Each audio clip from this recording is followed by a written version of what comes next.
Let's get another linebacker. Let's talk about it. Tackett Curtis coming to Madison. This was one of my absolute favorites in last year's class. Let's talk about it. What is his game like? Where he might fit in on Wisconsin? Let's go. You are Locked On Badgers, your daily podcast on the Wisconsin Badgers. Part of the Locked On Podcast Network, your team every day. What's going on, Badger fans? Welcome to Locked On Badgers. Just a special quick show because the news dropped. We try to do this whenever anything big happens. This is big. Tackett Curtis has left USC, committed to Wisconsin in the transfer portal. This is a guy I talked about extensively last year.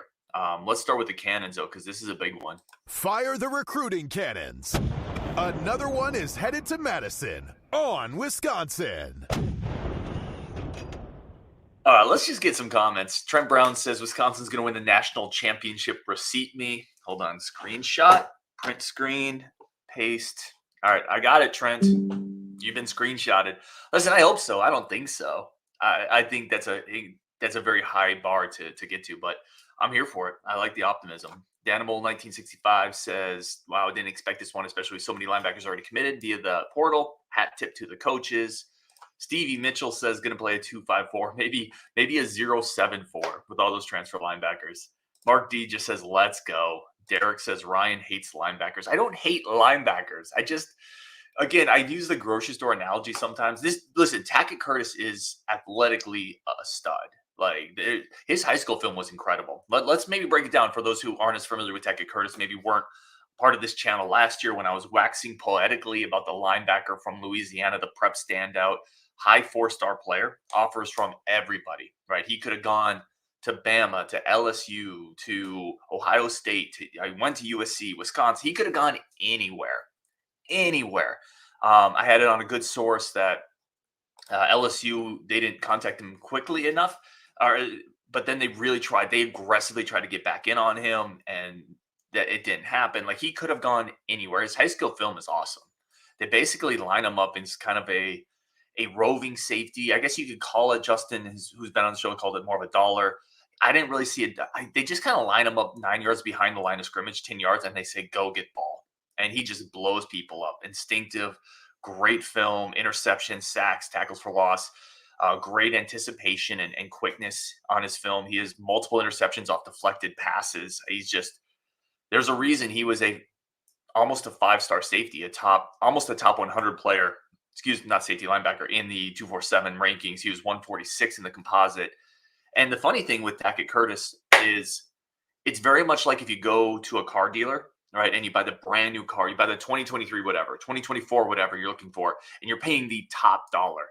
Well, Tackett Curtis is like the top dollar car at a high-end luxury car lot, and it's just a year older, right? It's got like 3,000 miles on it. So you're getting that same car, but you're getting it at a value. Because a bit of the shine is off, and that's what happens in recruiting. Went to USC, started as a true freshman, played as a true freshman on a really bad USC defense, and quite frankly, he didn't look great. He didn't look great. He was also a true freshman playing in a defense that was dysfunctional, right? So take from that what you will. I don't take a ton from it. I don't think you take nothing from it. Like, there's a reason everybody's in the portal. This is something that I don't think we talked about enough last year, and I'm going to do a better job of tempering my expectations this year. Everybody's in the portal for a reason, right? If you've been in college football for 3 or 4 years and you're in the portal, it's typically because you're not good enough to get to the NFL. And if you're at a school for a year or two and you're in the portal, it's because something didn't work at that first stop. And sometimes that has nothing to do with the player. Sometimes it does have something to do with the player. So I think we need to temper expectations a little bit, but athletically, he's still that high 4-star linebacker that this team desperately needs. A guy who was good enough to start for USC as a true freshman. Like, that's not, you can look at it as he didn't play as well as they had hoped, or you can look at it as he walked in the door and was one of their best linebackers on a USC defense that's filled with recruiting stars. And I think that's definitely worth noting. He was 2022 Max Preps Louisiana High School Player of the Year. He won a state title. He comes from a winning program. His uncle's a coach. There's so much to like here. Athletic versatility. He's a guy who, when I was talking to, I had his head coach on the show. I'll link that as well. I had his high school head coach on the show last year. And his high school head coach said they had schools recruiting him as an inside backer, outside backer. They had schools recruiting him as kind of a dollar position. They had schools recruiting him as like an in-the-box safety. He just had the versatility athletically to do a lot of different things on the football field, get after the passer, drop back in coverage, tackle well.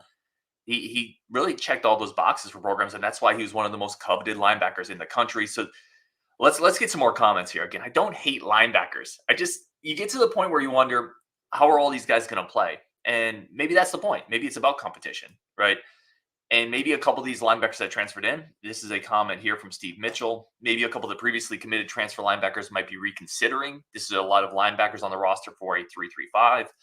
Yeah, it wouldn't shock me if we see a guy that we're like, oh, he came in and then now he's decommitting, right? Because we live in a world where you can recruit over somebody in a single cycle, right?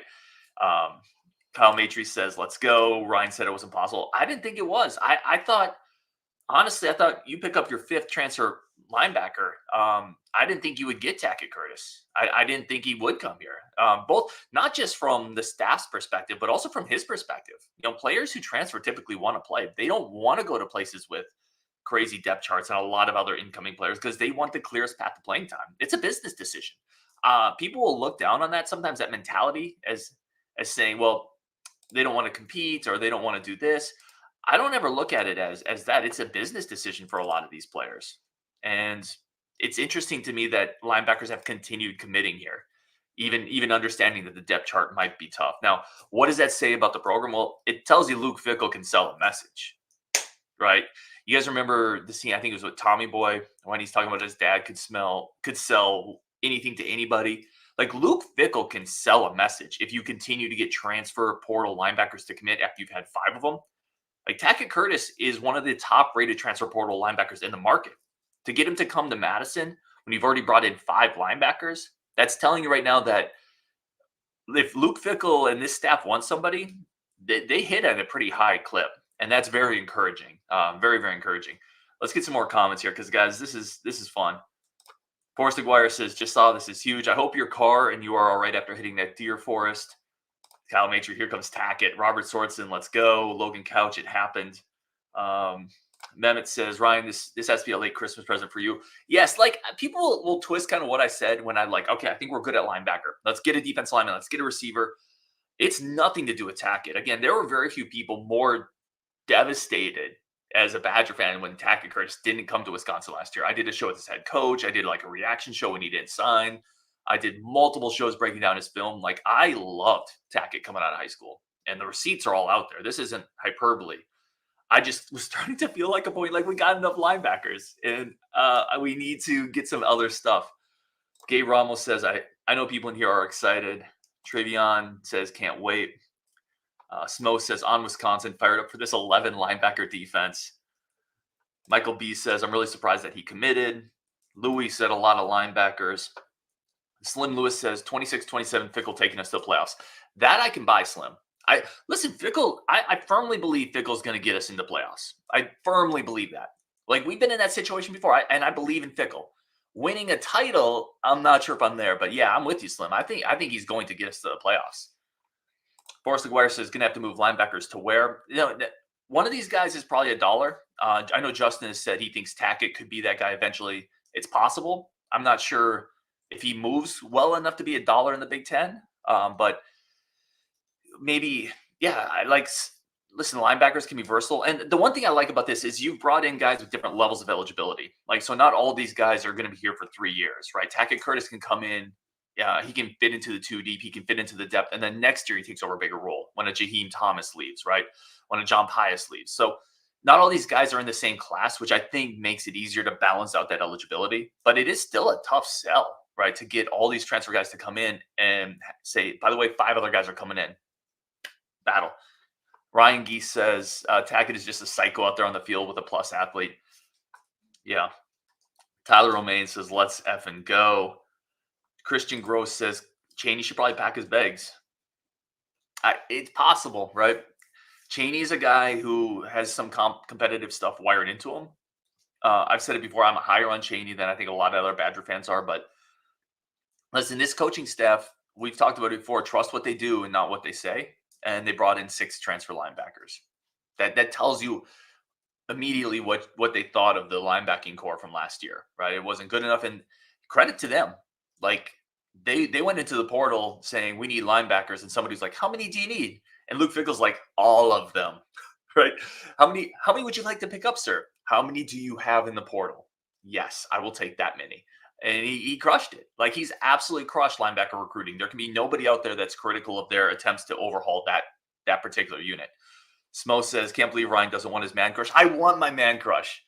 I don't know if he's my man crush. It might be Jerry Rice, actually. But I want the man crush of Tackett Curtis. Yes, 100%. I just would like him with a side of a defensive lineman and a seconds of a receiver. Tackett's a stud. Forrest Aguirre says, put them all in special teams. Yeah, linebackers are great special teams, guys. That's a great point. Mehmet says, on Wisconsin. Michael B says, I'll admit I was wrong. I thought we were out on him. I did too. Like, I didn't see the road to getting another transfer portal linebacker, both from the program standpoint and the player standpoint. This is a comment. I got this from, not in the show, but my buddy Mike out in Connecticut. He said, Tackett and Jaheim Thomas are Muma and Turner. Think about it. That is a dramatic athletic upgrade, going from Tackett and Jaheim going from Muma and Turner to Tackett and Jaheim. That is a good point. The other thing I want to talk about, because this was obviously a recruit that started with the previous staff, right? This was a Bobby April guy, a Jim Leonard guy, a Paul Christ guy. You have to give that staff a ton of credit, because this doesn't happen this quickly if they hadn't done a hell of a job selling Madison, of selling the program, of selling the culture, of selling the history, of showing him what you can do in Wisconsin, of showing him what you can do in the Big Ten as a linebacker. They sold this so well. They out-recruited just about everybody. And I know there's a lot of times that we are critical of the previous staff, and there's reasons for that, and they're not invalid reasons, but you have to understand that this is a byproduct of how well that previous staff recruited Tackett Curtis. They absolutely crushed that recruitment, and they almost landed him. It would have been one of the biggest recruiting wins in Wisconsin history to go out of state to Louisiana to get a linebacker like this. Because they sold it so well, it made it a lot easier for Luke Fickell and this staff to come in and reprioritize Tackett when he entered the portal. So don't lose sight of that. That was an incredible job by the previous staff to sell this program. Ben Albin says, Fickell flexing his chest right now. David just says, oh my God. Jake says, good Lord, I'm happy they didn't take Dolak. They haven't taken him yet. Like, they could get another linebacker. I'm done trying to figure out how many linebackers they're going to get. Steve Mitchell said, speaking of Jimmy, maybe joining Coach Prime in Colorado, Jimmy Leonard. Yeah, I saw something about that. That would be surprising. That it seems like a very non-Jimmy move, but you would certainly get publicity there. And if you did well, that's a great stepping stone. Badger Bormel says, love getting Tackett, but so many linebackers. Robert Sorensen said, well, we don't have to worry about this position as much. Next year in the recruiting class, can focus on receivers and defense. I like it. We need to focus on those this class, Robert. Ben Alvin says, we are a linebacker team now. Let's see. Cannon said, I still think Pius is the best linebacker we got. 2-time All-Americans don't come off trees. I mean, lower level competition. He definitely brings athletic juice. Leon Lowry's been my favorite guy of this group. I like the size that he brings on the edge. Some of the film I really like. Tackett might be my favorite, to be honest, out of all of them. Oh no, Jaheim Thomas. I don't know. See, now I'm like, it's like picking out your favorite kid almost. Which one do you pick? Dennis Reynolds says, size, please. I think I saw Tackett at 6'2", 225. Is that our two? Whoa! A piece of wood just fell out of my fireplace. I think I saw him at 6'2", 225, 235 on Tackett Curtis. Jeff Olson says, we are linebacker you. Well, let's see how they develop too, right? The one point I will make, and this again kind of reflects back to what we did last year. If you remember our conversations last year with all the receivers that came in, we said best receiver group ever. This is the best team, best unit on the team. Not everybody said that. I'm painting with a broad brush, but we were so over the moon with the receiver group coming in, and they underperformed, right? These pieces may not all fit together. There's some of these players, again, they're in the portal for a reason. So I want to tread lightly, but I mean, athletically, let's just start there. The difference athletically in this year's linebacker group from last year's, I mean, there's no arguing it. It's incredible what they've done with this group. So Badger Morwealth goes on to say Tackett started as a freshman at USC. I mean, I think that's what people look at what he did at USC and they get soured on it. They say he didn't look very good. I would look at it the other way, and this is what I said early in the show, and I kind of agree with Badger Morwealth here. He walked into the door at USC and was one of their best linebackers as an 18-year-old. That's how I would look at it. That's pretty impressive. And it's asking a lot. It's asking a lot for a true freshman to come in and play at a really high level. And he wasn't ready for it. And he didn't. I'm not trying to make excuses. Sometimes reasons are reasons. They're not excuses. He was too young. He wasn't ready. But the physical tools are still there. Anyway, I'm going to wrap it up here. We're going to do a bigger show later tonight. Probably I'll try to maybe get Coach or someone else on. We'll kind of try to dissect where all these different pieces on the linebacker group fit together. And we'll go from there. Definitely more to follow on this. I have a feeler out to a couple guys that I talked to during his recruitment last year to kind of get an update. I'd love to get some of them on the show. Appreciate everybody tuning in. This is a big get for Wisconsin. Like, contrary to popular belief, like, I'm not disappointed. There's other needs. But listen, Tackett is I loved him coming out of high school. So I'm excited to see him on this defense. I think athletically, he gives you another player that has juice, which his team has needed for years. Nathan Hammond says, "Am I late, man? You are right on time, Nate. You can show up whenever you want." All right. Dennis Reynolds says, "Hope it doesn't upset Allegro." So I'll finish on that one. And Dennis, that's a good comment. Egos and managing egos is so important for coaching staffs nowadays with the transfer portal, with the ability to leave, with the ability to bring new people in, with the ability to really quickly recruit over somebody. I would think Allegro getting that late playing time, getting elevated, getting more and more reps, I would think he probably feels a lot from the coaching staff. That was a Fickell guy. That's somebody that they got late. But it's definitely something you put in your head, right? Players are going to be upset if you keep stacking positions, and you have to manage those egos. Now, that's why you pay Luke Fickell a ton of money. That's why he is Luke Fickell. And I think you've seen with guys like Hunter Wohler coming back, stuff like that. That's an indication that the culture is good, right? Players that couldn't leave and don't, and they come back, they stick it out, they keep committing, they come back, they don't decommit to go to other programs that offer them. To me, that's a sign that the culture is pretty strong. But all right, we're gonna wrap it there. More tonight coming up on this. What's up, Ryan? And a couple other questions in here. I think from what we've seen, there's potentially another commitment coming up later tonight, so we will definitely continue talking about it. Ryan says, if players are bothered, leave. Coaches get left high and dry, so players can't be mad when coaches over-recruit. That's business, baby. Yeah, Ryan's cutthroat with this stuff. I hear you. And that's not a incorrect standpoint. That is kind of how college football is now. I would say the only counterpoint to that is coaches. Here's what I would say to that. And I think that's a really honest and real comment on the state of college football nowadays, but you still have to manage egos, right? It's simple to say if players are bothered, leave. You might end up losing a kid who would have developed into a really good player because you brought in a bevy of transfers. I'm not saying that's going to happen, and I'm not saying Luke Fickell and his staff don't realize that, Coach Mitchell and Coach Tressel and everybody. But it is just something you have to figure out nowadays, and it's really hard balancing act for all coaches. Right? Do you bring in the guy who can play a little better right now at the risk of upsetting a guy in 2 years that in 2 years might be better, but isn't getting reps because he's not ready? It's just an interesting balancing act is what it is. He says, get Ryan on the show tonight. Yeah, I'm always about getting Eilers on the show. Ryan also says, if they're that mentally weak, better find out before you need them, though. I don't think it's mentally weak to make business decisions. I think that's maybe where our fundamental disagreement is. Players look at depth charts all the time, and you get 4 years, 5 years, or I guess now 6, 7 years in college, but you have a limited amount of time, and you got to get playing time to get the film out there if you want to go to the NFL. So I don't know. I'm not saying you're wrong. I just think sometimes players make business decisions, just like we all do. All right, we're going to talk about more of this later tonight. I have to stop it because otherwise I will keep going. But Tackett Curtis coming to Madison. The linebacker room is overhauled. You got to give this coaching staff a ton of credit for doing that. And I love the film. I like Tackett a lot, so let's get it.